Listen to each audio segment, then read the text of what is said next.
Bonjour à tous, je suis très heureuse de vous retrouver pour ce nouveau numéro d'Immédiat et à mes côtés cette semaine, Martial Bild. Bonjour. Bonjour Martial. Bonjour Floriane. Voilà, ce sera notre hommage. On n'en dira pas plus.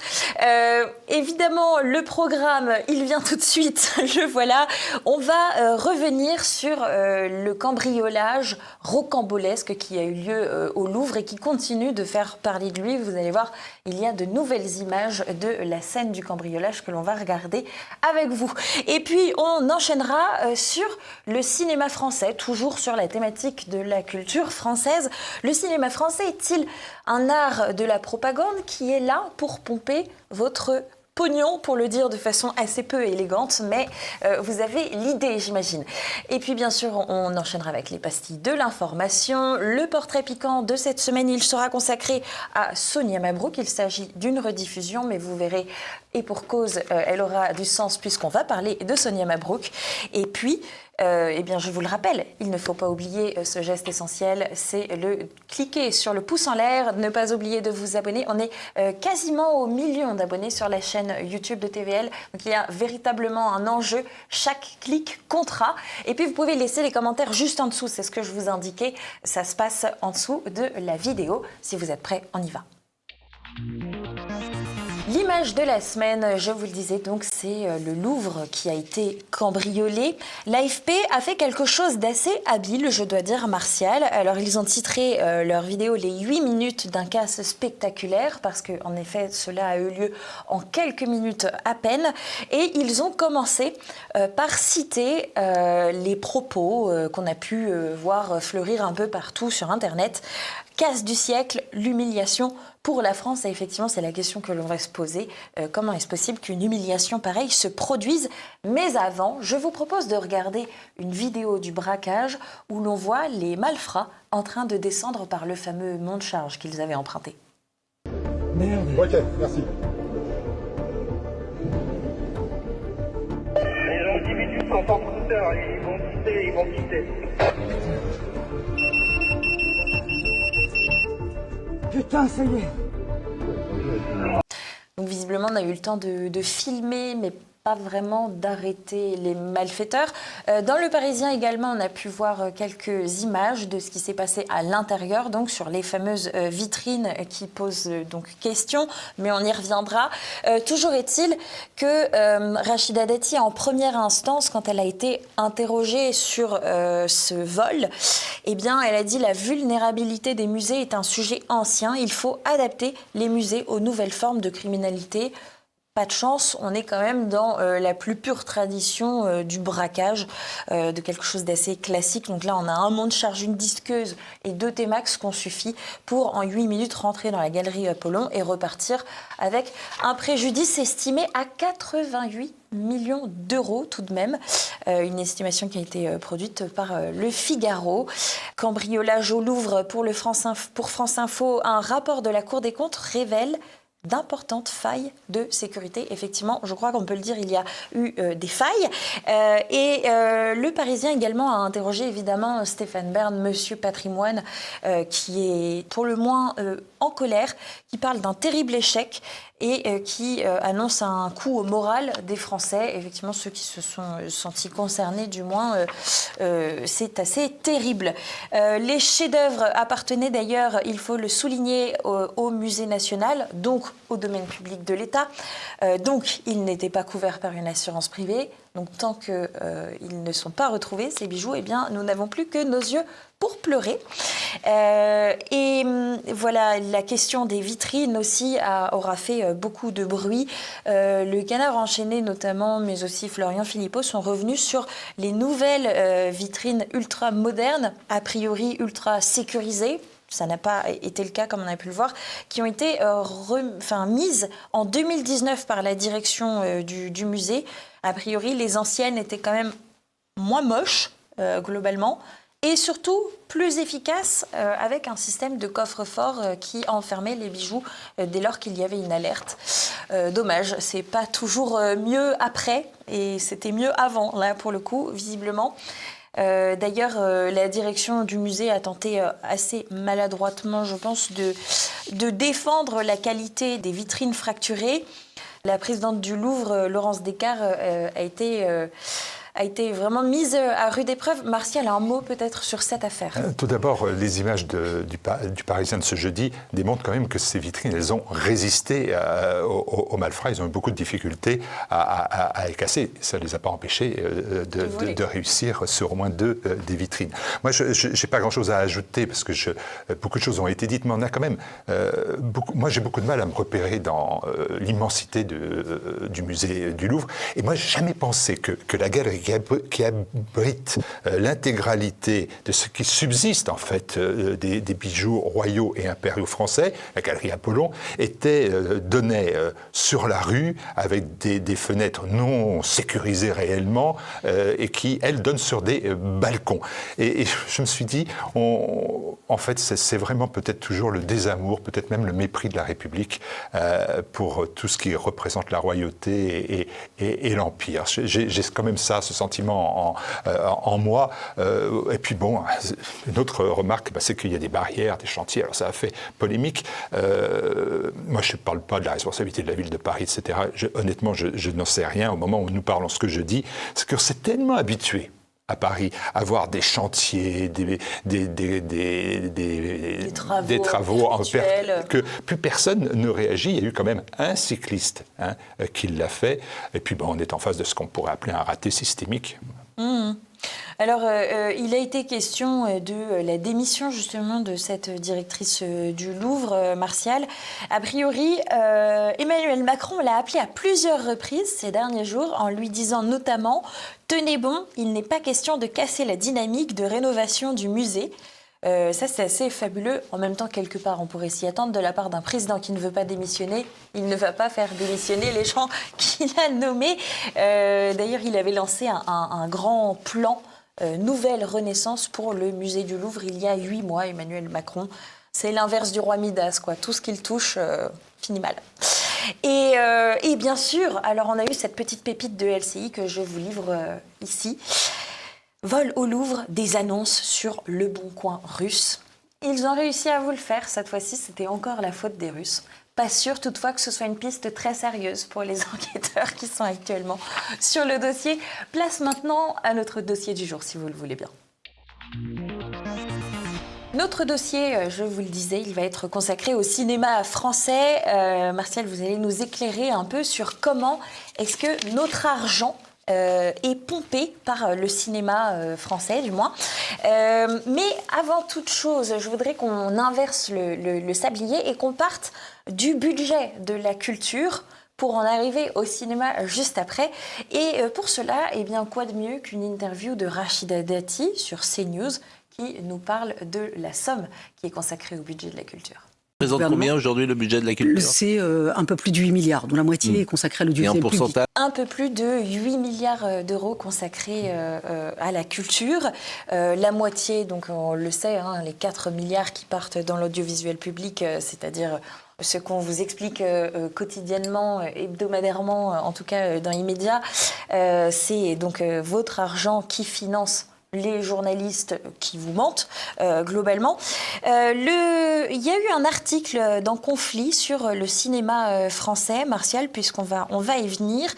Le cinéma français, un modèle coûteux et un succès en trompe-l'œil, mais également un article dans Le Monde récent. Pourquoi le cinéma français a un petit truc en plus ? On nous parle bien sûr de l'exception culturelle française, du pays des droits de l'homme et de la défense de la diversité des œuvres et des auteurs.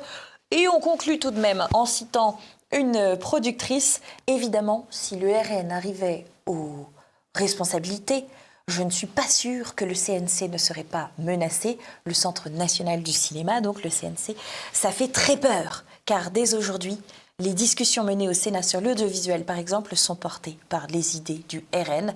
Et alors, on finit sur une note vraiment inquiétante.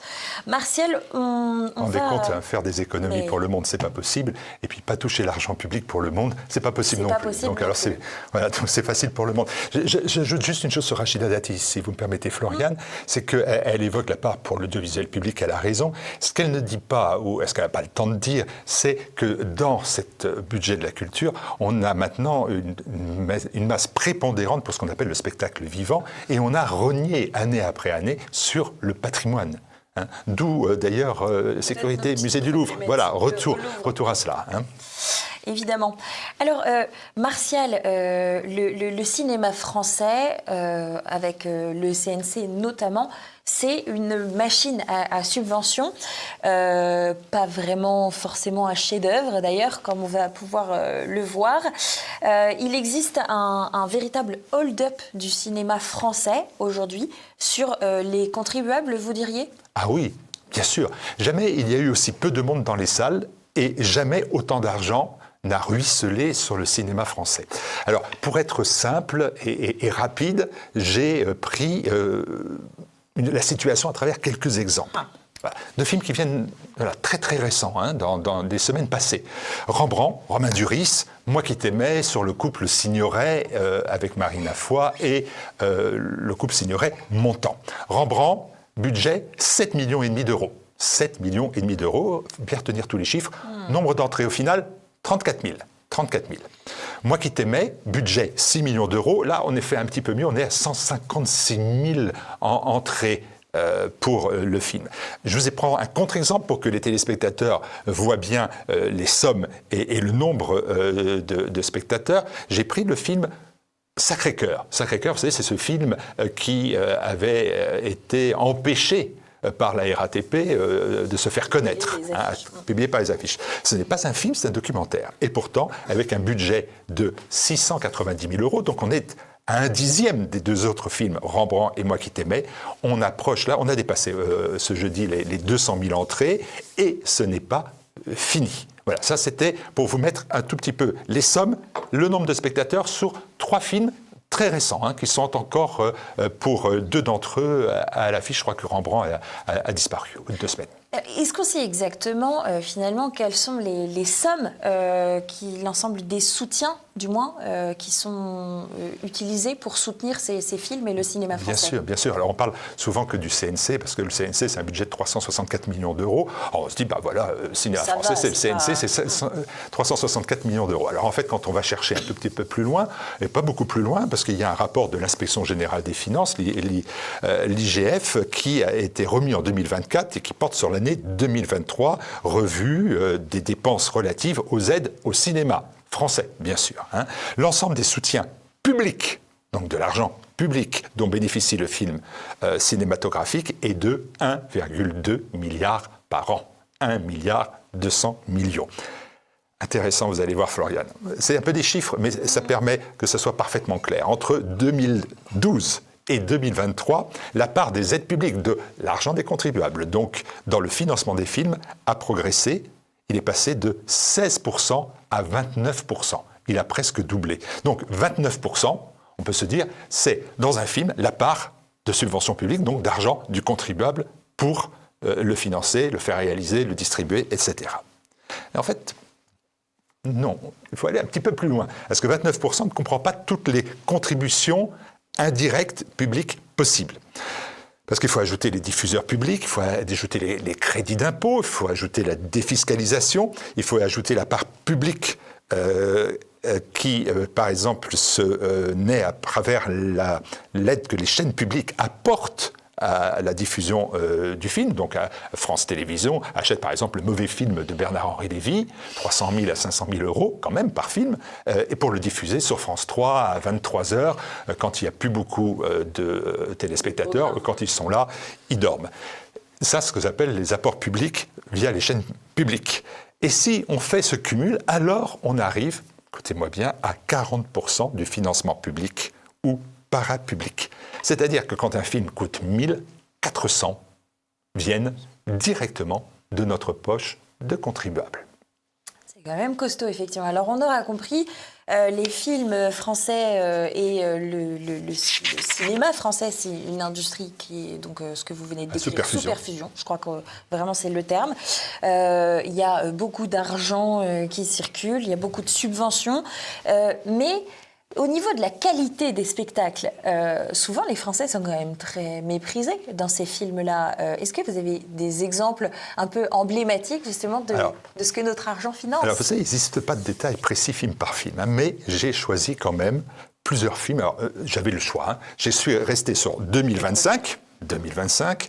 Je suis resté sur du récent et j'ai choisi des films, disons, plus politisés, mais c'est pas très difficile à trouver non plus, qui ont été proposés en 2025 et qui ont été des bides. Alors, même, on va pouvoir dire quelquefois des naufrages. J'ai retiré le film Papa Mobile, avec Cadmera en faux pape, kidnappé par un cartel des drogues lors d'un de ses déplacements au Mexique. On voit que là aussi, les réalisateurs et les scénaristes sont sous acide. Hein. Là, le film est sorti le 7 août. Enfin, tout au moins, il est sorti des cinémas le 8 août, puisqu'il y a eu au total 500 spectateurs pour un budget de 1 200 000 €.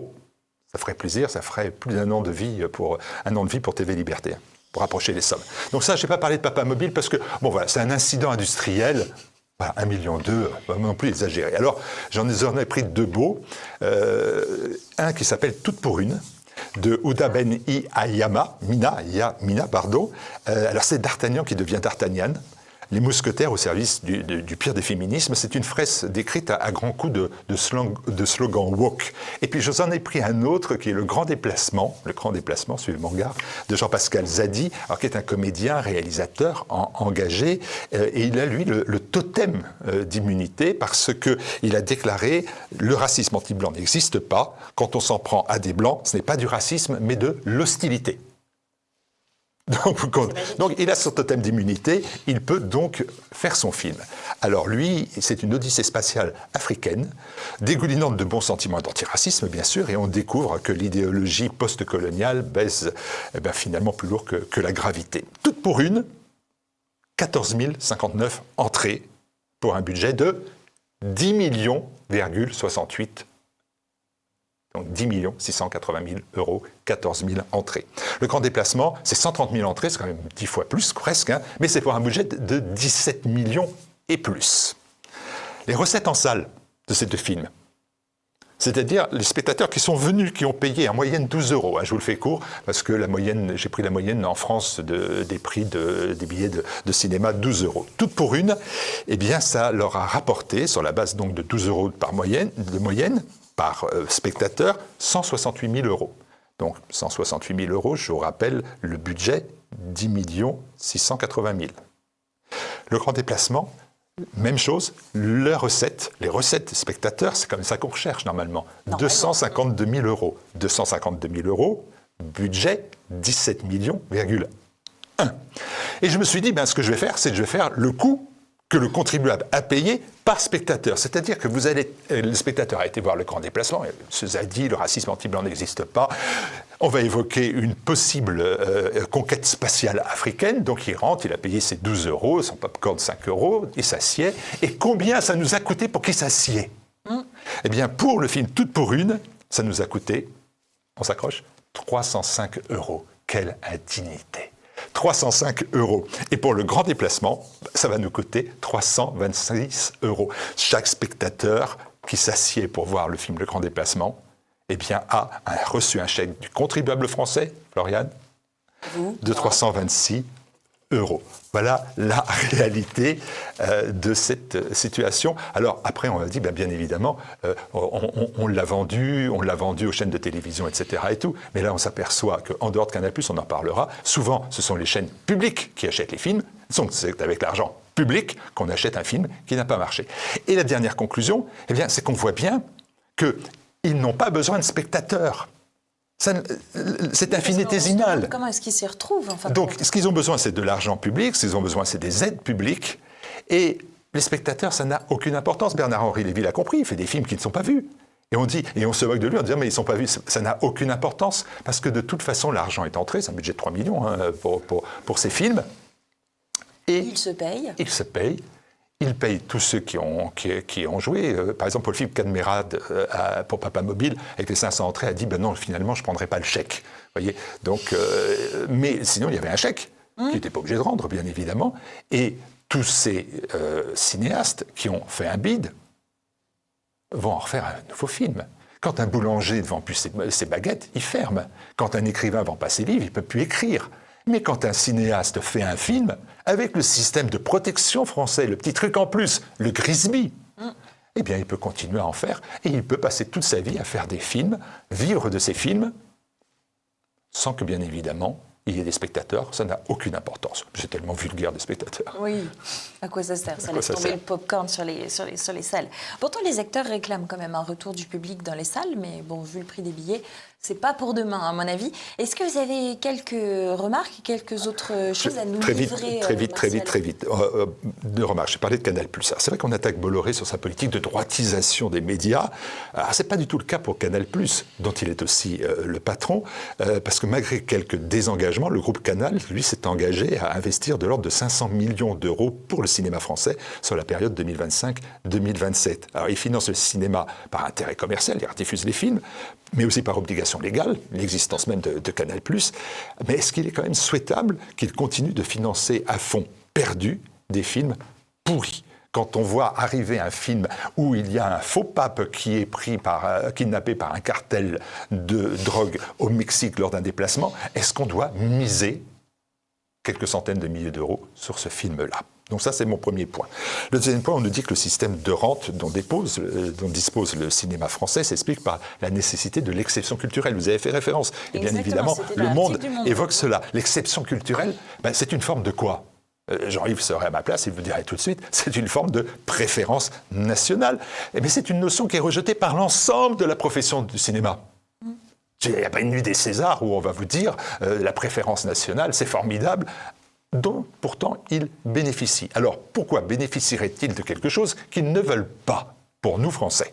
Et puis, il faut aussi parler non pas d'exception culturelle, mais d'exception budgétaire. Parce que c'est une exception comptable pour le cinéma, sous perfusion, une industrie subventionnée, fermée, déconnectée du public et protégée de tout, sauf de la médiocrité. Dernière remarque, mais vraiment très très rapide. Quand on a dit tout cela, 1,2 milliard, quand on a vu les films qui sont gavés, subventionnés par notre argent, on se dit que le gouvernement, les gouvernants peuvent prendre des décisions parce qu'il n'y a plus personne dans les salles. Quelle est la décision qui est prise? Est-ce qu'on va révolutionner tout cela? Est-ce qu'on va faire que l'argent du contribuable aille à des choses sérieuses? La sécurité du Louvre, chose sérieuse. Pas du tout. On vient de décréter qu'on allait aider financièrement, des aides publiques, les salles de cinéma, parce qu'il y a une fréquentation en baisse. C'est QFD. C'est QFD. Alors, vous parliez d'incidents industriels passés. Je m'avance peut-être un petit peu, mais je vous propose d'en regarder un qui va venir, parce que le film va sortir en salle en décembre 2025. On regarde ça. Gérald, vous êtes un amoureux de Guillaume le Conquérant et vous projetez de lui offrir un parc d'attractions à son nom. Parc d'attractions identitaire. La Normandie, c'est moi! Oh le con! Yo! Au secours! J'aimerais bien... Voilà, Gérald le Conquérant, ou comment faire déposer ses petites crottes de nez sur l'intégralité des Français. Alors Félix Eboué, il a du talent. Il a du talent, Félix Eboué, y compris même pendant les Gilets jaunes. Il a même été peut-être un tout petit peu courageux. Mais néanmoins, sans fond de sauce, c'est comme toujours pour ces humoristes, c'est la francophobie. Voilà, c'est le petit fond de sauce, parce que ceci, il est autorisé. Voilà, et qu'il permet d'avoir les subventions publiques. Exactement, on est payé pour ça. C'est QFD. C'est QFD. Place maintenant aux pastilles de l'information. Et pour débuter ces pastilles, je vous propose de revenir, on en parlait déjà la semaine dernière, sur l'affaire Mélenchon. Vous savez, il a quitté l'interview à France Inter avec Benjamin Duhamel en faisant un doigt d'honneur qui n'était pas forcément adressé d'ailleurs directement à Benjamin Duhamel, peut-être à l'intégralité de la matinale, on ne sait pas trop. C'est Quotidien qui a fait monter en sauce un peu toute cette affaire. Que s'est-il passé? Bien sûr, puisque c'est un journaliste du service public qui est agressé, eh bien le service public a décidé à son tour de faire monter la sauce, et notamment l'émission de Léa Salamé. Quelle époque? Elle reçoit la semaine dernière Benjamin Duhamel lui-même Sonia De Villers, et puis bien sûr son ancien coéquipier de choc, Nicolas Morand. Au moins, elle avait les numéros de téléphone de tous. Exactement, c'est une interview un peu facile, même on pourrait se poser des questions, c'est un peu étrange de s'interviewer entre anciens collègues, mais passons. Et donc ils sont revenus sur cette colère de Jean-Luc Mélenchon, et je vous propose d'écouter comment est-ce qu'ils en parlent, sans l'intéresser, ni même sans intéresser du camp de Jean-Luc Mélenchon. On écoute. Il est parti en hurlant dans le couloir, c'est vrai ? On n'y était pas, on était tous les deux, on continuait avec les auditeurs. Il est parti en hurlant dans le couloir. Oui. Vous y étiez, vous ? C'était le matin, vous étiez sur France Inter ? Et Oui, Benjamin Biolay venait de sortir. En fait, je suis sorti de l'ascenseur et j'ai entendu tonner la voix de Jean-Luc Mélenchon. Quelqu'un lui a dit à bientôt, il a dit non. C'est juste pour montrer à Jean-Luc Mélenchon, au revoir, c'est avec les 5 doigts comme ça. Comme ça, au revoir. Voilà, alors évidemment, tout le monde rit bien. Il y a un petit côté quotidien là, qui est en train de déteindre sur cette émission Quelle époque, c'est les rires gras journalistiques qui se moquent de tout le monde, de la classe politique en premier. Vous avez le doigt d'honneur, c'est une insulte. Hein. Mais dans le cas de Mélenchon, c'est un acte politique théâtralisé, bien évidemment. Et il y a un paradoxe dans tout cela. C'est qu'il y a un Mélenchon qui dénonce la caste médiatique, pourquoi pas, mais il est un pur produit de cette caste médiatico-politique. Mélenchon, il dénonce les circuits d'entre-soi, les connivences et le petit monde parisien. Soit, mais sa carrière s'est faite dans ce système. 20 ans de sénateur socialiste, ministre de Jospin, député européen et invité régulier de tous les plateaux télé depuis 30 ans. C'est un pur produit du sérail politique et médiatique. Alors il dénonce le clan du Hamel. C'est pas difficile, et il a raison, mais ce qu'il oublie de dire, c'est qu'il se comporte comme un clan. Il y a un clan Mélenchon, certains disent une meute, d'autres disent un clan familial. Ce qui est vrai aussi, c'est que l'épouse de Marilyn Mélenchon, sa fille, son époux, pardon, l'époux de Marilyn Mélenchon, il est député, et les filles à l'Assemblée nationale, que la compagne de Mélenchon, Sofia Chikirou, est aussi députée. Donc, non, il fait partie totalement de ce système. C'est ça qui est le paradoxe. Et c'est vrai qu'avec Mélenchon, on nous vend Robespierre, mais en fait, dans la réalité, c'est Michel Rocard en plus sectaire, quoi. Alors, il y a un deuxième extrait qui est très intéressant, vous allez voir, c'est Benjamin Duhamel qui parle de la famille Duhamel. On écoute ça. Je comprends que parfois, certains Français soient exaspérés de voir des Duhamel partout, parce que c'est des gens qui peuvent avoir dans leur quotidien des difficultés, qui peuvent se dire il y a vraiment des gens pour qui c'est facile. Je peux comprendre que ça suscite des crispations, et moi j'essaye de montrer au quotidien, avec Nicolas, avec Sonia, que je fais mon boulot. Ça ne veut pas dire que je fais tout bien, mais j'essaye de le montrer. Là où ça m'agace, c'est quand ça vient, et vous parliez tout à l'heure, vous citiez Léa, parfois des réactions que j'ai pu avoir au début de ma carrière, quand ça vient de gens de la profession, qui là savent très bien comment ça fonctionne, qui savent très bien qu'à un moment donné, bien sûr qu'on peut être aidé. Est-ce que ça m'a aidé d'être le fils, le neveu au tout début ? Je pars pas avec les mêmes chances dans la vie que si mes parents faisaient un autre métier, et que si, voilà, évidemment. Mais maintenant, ça fait quasiment 10 ans que je fais ce boulot. Il y a 40 ans, quand je suis allé à l'heure de vérité accompagner un homme politique dans le public, il y avait déjà un Duhamel. 40 ans plus tard, on continue à avoir les Duhamel. Et alors, ce qui est fabuleux, parce que ce qu'il ne dit pas, il dit « oui, on a été aidés, etc. » Oui, bien sûr, c'est dans l'entre-soi. Mais il y a pire, c'est que tous pensent de la même façon. Ils sont l'extrême centre et l'expression de l'extrême centre. Il n'y en a pas un qui pense différemment. Je veux dire, quand vous avez une réunion de famille, il y a quand même toujours quelqu'un qui n'a pas votre point de vue. Mais eux, ils ont le même point de vue. C'est la même doxa qui diffuse depuis 40 ans. Et continue celui-ci. C'est insupportable. Place à la maman de Benjamin Duhamel pour cette pastille, puisqu'on va parler de Nathalie Saint-Cric, qu'on ne verra pas dans le petit extrait vidéo que je vous passe juste après, et également de Gilles Bornstein. Qu'est-ce qui s'est passé ? Eh bien, c'était sur France Info, visiblement après une longue journée, et le micro n'a pas été coupé au moment où ils étaient persuadés qu'il l'était. Et donc, on voit des journalistes un peu au naturel, de façon assez amusante. On écoute la séquence. Rappel des titres, Gilles. Oh, t'es antisémite. Bah oui, mais moi je peux. Merci beaucoup, Cécile. Rien à ajouter. Sinon, un rappel incessant que moi je fais à mes élèves dans mon cours de prise de parole audiovisuelle, se méfier des micros. Ouais.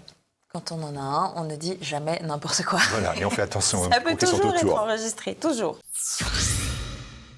Peut-on se réjouir de la mort de quelqu'un ? Eh bien, France Culture s'est posé la question et a quelque part répondu. En images, je vous la passe tout de suite. Ils ont réussi à choisir comme illustration, évidemment, Charlie Kirk.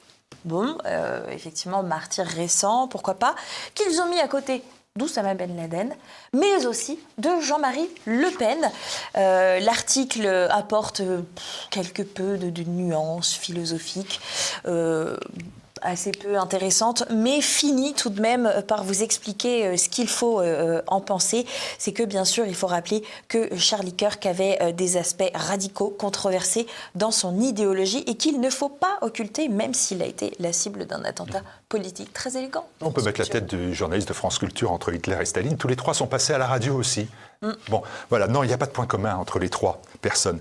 La gauche et l'extrême gauche a exulté à la mort de Jean-Marie Le Pen et à celle de Charlie Kirk. Ils ont fêté cela. Mais à ma connaissance, ils n'ont pas bu le champagne dans la rue à la mort de Ben Laden. Comme si inconsciemment, on ne le rangeait pas dans le camp, dans la case de l'irréductible ennemi. Exemple, Hollande, qui était premier secrétaire du Parti socialiste, avait exprimé un soulagement prudent. Et Mélenchon, toujours lui, avait émis des réserves sur la méthode employée pour éliminer Ben Laden. Il a peut-être d'ailleurs raison de poser la question, mais néanmoins, il aurait pu se féliciter. Ça n'a pas été le cas, donc il n'y a pas de point commun entre les trois. Quand on est interrogé par des journalistes, eh bien, il peut y avoir des bonds assez significatifs sur le propos que l'on tient à l'un, puis que l'on tient à l'autre, sans vouloir vous refaire sans cesse la même blague. C'est la question du bon et du mauvais journaliste. Je vous propose d'écouter Laurent Nunez, interrogé par Rochebain. La sécurité de la personne et des biens, si je peux finir ma question, et simplement savoir combien de personnes, ça n'a rien de polémique, c'est de l'information de base de sécurité. Ça n'a rien de polémique, mais vous savez très bien qu'on donne parfois le chiffre de 200, 300 000. Voilà, ce sont des chiffres qui ne sont pas connus avec certitude. 200 à 300 000 clandestins, donc. Et puis, bien maintenant, je vous propose d'écouter Laurent Nunez face à Sonia Mabrouk, un peu mieux tenu le crachoir, vous allez voir. Au sujet de l'immigration illégale, des clandestins, vous avez déclaré, en prenant beaucoup de précautions oratoires, un peu comme ce matin, qu'il y avait entre 200 et 300 000 clandestins en France. Est-ce que vous maintenez ce matin cette fourchette ? Non, j'ai été interrogé dans une émission, c'était sur une autre chaîne, où j'ai refusé d'abord de donner les chiffres parce que je ne voulais pas qu'il prête à débat. Je le connais évidemment, le chiffre, je le connais. Alors donnez-le ce matin. Si on travaille sur l'aide médicale d'État, et qu'on extrapole, le nombre, l'estimation d'étrangers en situation irrégulière dans notre pays, elle est de 700 000. Oui. Voilà. Il y a quelques jours qui séparent ces deux interviews. On a quand même gagné 400 000 clandestins en situation irrégulière en France. C'est pas mal.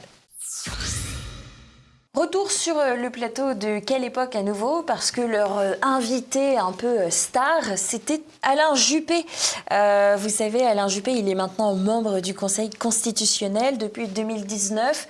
Et normalement, il a un devoir de réserve qu'on appelle la discrétion des sages. Je vous propose d'écouter un peu l'exercice de cette discrétion sur le plateau de Léa Salamé. Bruno Retailleau. Ciao. Ah ouais. Là, le devoir de réserve concernant Bruno Retailleau, bon. Non, mais je suis plus membre du RPR. Ah oui, bon, d'accord, il est RPR. Ouais, c'est moi qui suis parti. On va dire au revoir à quelqu'un en italien. Ciao Bruno. Bah, oui. C'est pas un acte politique. Aucunement. C'est un salut amical. Il a surpris en sortant de sa retenue habituelle de membre du Conseil constitutionnel. J'ai lu ça dans la grande presse. Bon, il a enfreint son droit de réserve, c'est l'article 2 du décret 59-12-92 du 13 novembre 1959 qui touche à la dignité de la fonction. Mais pour Juppé, comme d'ailleurs pour Debré, président du Conseil constitutionnel défunt, la dignité de la fonction avait des fois été écornée. C'est vraiment le type de personne qui continue de décider du sort de la France. On ne va pas faire parce qu'on n'a pas assez de temps, mais c'est quand même le Conseil constitutionnel, c'est ce qui décide en définitive. Quoi que fassent les gouvernements, etc., dès que le Conseil constitutionnel considère que ce n'est pas bon, eh bien, il recadre et recale. On sait aussi qu'à 80 ans, il pourrait évacué l'espace politique et médiatique. Et il nous a bassinés pendant des décennies avec sa tentation de Venise. Il a même écrit un livre, La tentation de partir et d'aller regarder Venise, mais il n'a pas la tentation de prendre sa retraite. Il n'a rien à faire dans une émission de divertissement qui est une émission avec des saltimbanques. Mieux, d'ailleurs, il n'a rien à faire au Conseil constitutionnel parce que c'est un repris de justice, parce qu'il est coupable de prise illégale d'intérêt, d'abus de confiance et de recel d'abus de biens sociaux. Vulgairement, il devrait la fermer et disparaître de notre vue après avoir remboursé les avantages qu'il a eus en tant que Premier ministre. Moi, j'ai plutôt envie de dire ciao Juppé, ciao Pantin, un film qui lui avait bien marché. Et on finit ces pastilles par un petit salut à la Furia qui est menacée de censure actuellement. On leur a retiré leur agrément, ce qui les met évidemment dans une grande difficulté. Je vous invite à rester sur TVL, évidemment en tout temps, mais particulièrement demain pour regarder leur entretien. C'était Marceau et Laurent Oberton qui étaient reçus par Élise Blaise. Et donc ça sort demain, vendredi, à l'heure là où nous enregistrons.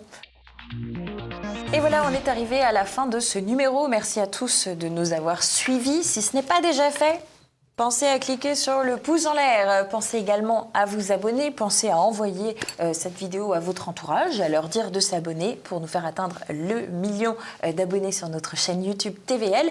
Merci beaucoup, Martial. Merci, c'est moi qu'il faut remercier de m'avoir accueilli. Bah oui, mais avec plaisir, dès que ce sera nécessaire. Et on ne se quitte pas sans le portrait piquant pour les téléspectateurs consacré à Sonia Mabrouk, donc qui a réussi à faire dire ce que Laurent Nunez ne voulait pas dire. On l'écoute tout de suite, il est présenté par Claude Cholet en partenariat avec le gym. Merci à tous et à très bientôt. Allons vers le sud avec une journaliste franco-tunisienne amoureuse de la France, Sonia Mabrouk. Née en 1977 à Tunis, elle est issue d'une famille de la bonne société.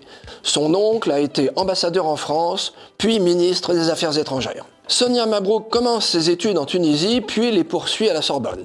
Elle obtient la nationalité française en mai 2010. Elle enseigne la gestion et le commerce international à Carthage et commence sa carrière de journaliste pour Jeune Afrique. Repérée par Jean-Pierre Elkabbach, elle débute sa carrière télévisuelle sur Public Sénat.